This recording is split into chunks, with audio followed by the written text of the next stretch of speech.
All right, Juwan, how are you? All right, how are you, Andrew? Good, thanks. Um, yeah, with a lot of new guys on the team, and obviously so far the season not going exactly how you would have wanted. How would you assess the locker room as far as guys, sticking together and still having that culture that you want inside the building?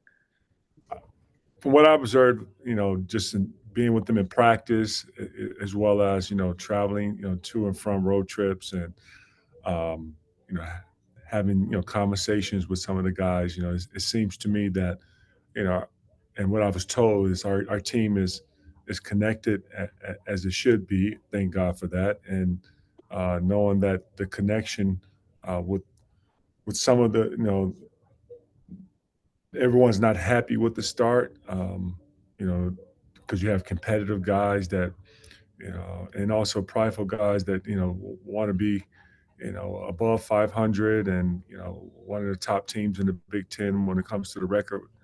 But knowing that there's a lot of season left, that's where the positive mindset has been there for this group, and it's great to know that and hear that because that will always be any coach's concern when you don't get off to the start that you want to, and then you also some of the games that you lost has been some of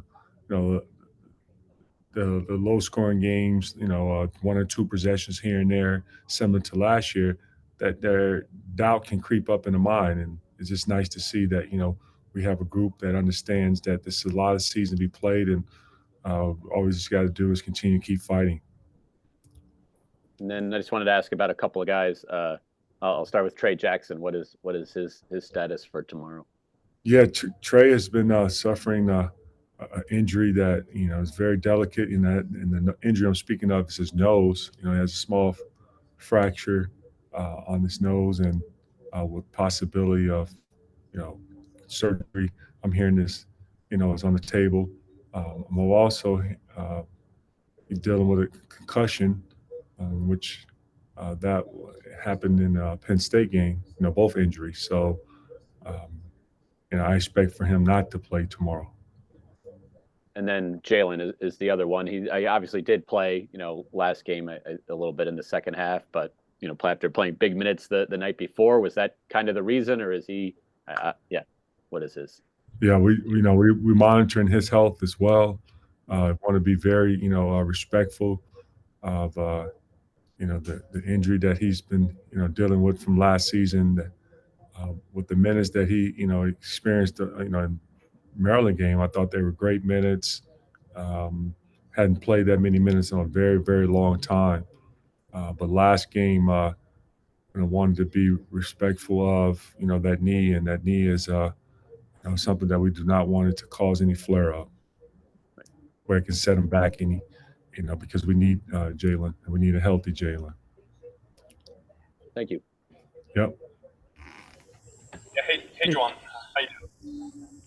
Uh, was just gonna ask about Terrence Williams. I hope my connection is okay here. Um, Obviously, he had a huge game, 5 for 5 from three last game, and he's shooting remarkably well this season. I know you've mentioned sort of his defense as well. Could you just talk about, I guess, maybe all aspects of Terrence? Certainly, I mean, he said it himself. He struggled last season. Just the work you saw him put in this offseason and how that's sort of manifesting, not just shooting the ball, but maybe in other ways as well. Well, it first started with Terrence. Terrence has a mindset that I consider a throwback. The way how he approached every day, is very mature, very professional. Like, um, and to stay consistent with his work, whether coming in early to get shots up, day being, having film sessions with Coach Sadie Washington, and then at the same time, in practice and how he approaches practice, always, locked in, and you can just bet that everything that you ask him, whether when you're watching film or you ask from a scouting report, Terrace is always going to apply that on the floor, but it gets back to the fact that he's a kid that is dialed into helping his team win and doing his job in a way of you consider a very professional, even though he's on a college student. So I loved, from day one when he first stepped foot on campus as a freshman, his approach has always been that way. And it doesn't surprise me with the success that he's having this year that, it comes with the work he put in. And then come with the work, you got to have the right mindset. So, I wish that every young guy can really take a page out of his book and get to understand his story. Watch every year how he's progressed, because you can learn a lot from Terrence Williams Jr. Hey, Juwan, just kind of sticking with Terrence. I know plenty of players in his position. They lose their starting spot. They kind of have a tough year like he did. In today's age, they might hit the portal and look for an opportunity elsewhere. He didn't. I guess just what do you think that says about him? Well, it says, a lot about, a young man and it gets back to that part that I didn't add earlier was when things are not going your way, a lot of, you'll see a lot of college students start to run.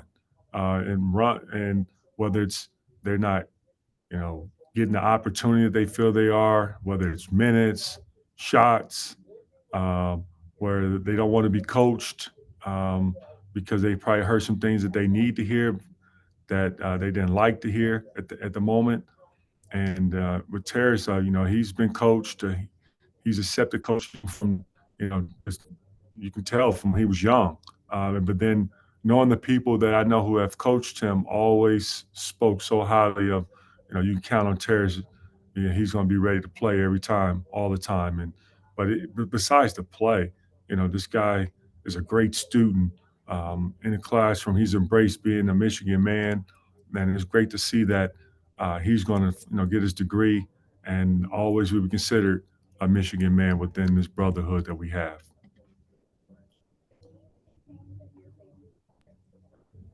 Hey, Juwan, Big Ten season being what it is, the amount of games you guys play every week, how much would you like to see the rotation expand a bit? Or are you comfortable with where it's at right now? Rotation, I'm sorry, can you elaborate what you mean by that? Yeah, just in terms of with Jace potentially coming back, if you'd like to see George Washington getting more minutes, or are you comfortable with the 6 or so guys that you have getting consistent minutes on a night-to-night basis? We always, every day in practice, taking a look at everything and every player that's on our roster. And like I've said before, we don't need everyone. So as time goes, you'll see every guy on our roster get an opportunity to play throughout this year. You'll also see Jackson playing too. You didn't get a chance to mention Ian, or you didn't mention Cooper. You don't see all of them play. Thanks. Does anybody have anything else? Yeah, facing your first ranked opponent, what have you seen from Illinois, and how have you guys been preparing for that? Well, Illinois, they're a team that this is one of the key guys. They, can't have guys who have stepped in and fill that void. I think Quincy has been a huge pickup for them, as well as Marcus through the transfer portal. Brad Underwood has always done a fabulous job with his teams year after year. They're always, come in competitive, tough, defensively. They're always one of the top teams defensively in our league. And then, they get multiple guys that, that they use as primarily ball handler. So it shows you the versatility that they have on their roster. So, we expect this team's going to come in with a lot of energy, a lot of toughness, and they're going to compete from start to finish. We're looking forward to that level of competitiveness. It's going to be a really good, game, I feel, on Thursday night. So strap in and enjoy it. Juwan, you alluded to it at the beginning of Terrence Shannon not being there. I guess your team has gone through its own adversity. I guess, could you speak to, how impressed you are or not maybe with how Illinois has been able to sort of weather that storm and still stay near the top of the league and losing a key player? Well, it starts with Brad, and Brad like I said, he's a great coach, and he's built an amazing culture there at Illinois, and the success that they have year after year consistently. He and his staff puts in good work in whether it's in the transfer portal or whether it's going after a kid, who they feel is a high school prospect that fits their style of play. But overall, you can always expect you're going to play against a tough-nosed, physical team in Illinois. Does anybody have anything else? Okay, Coach, continue your prep for practice. We'll see you tomorrow night. All right. Thank you.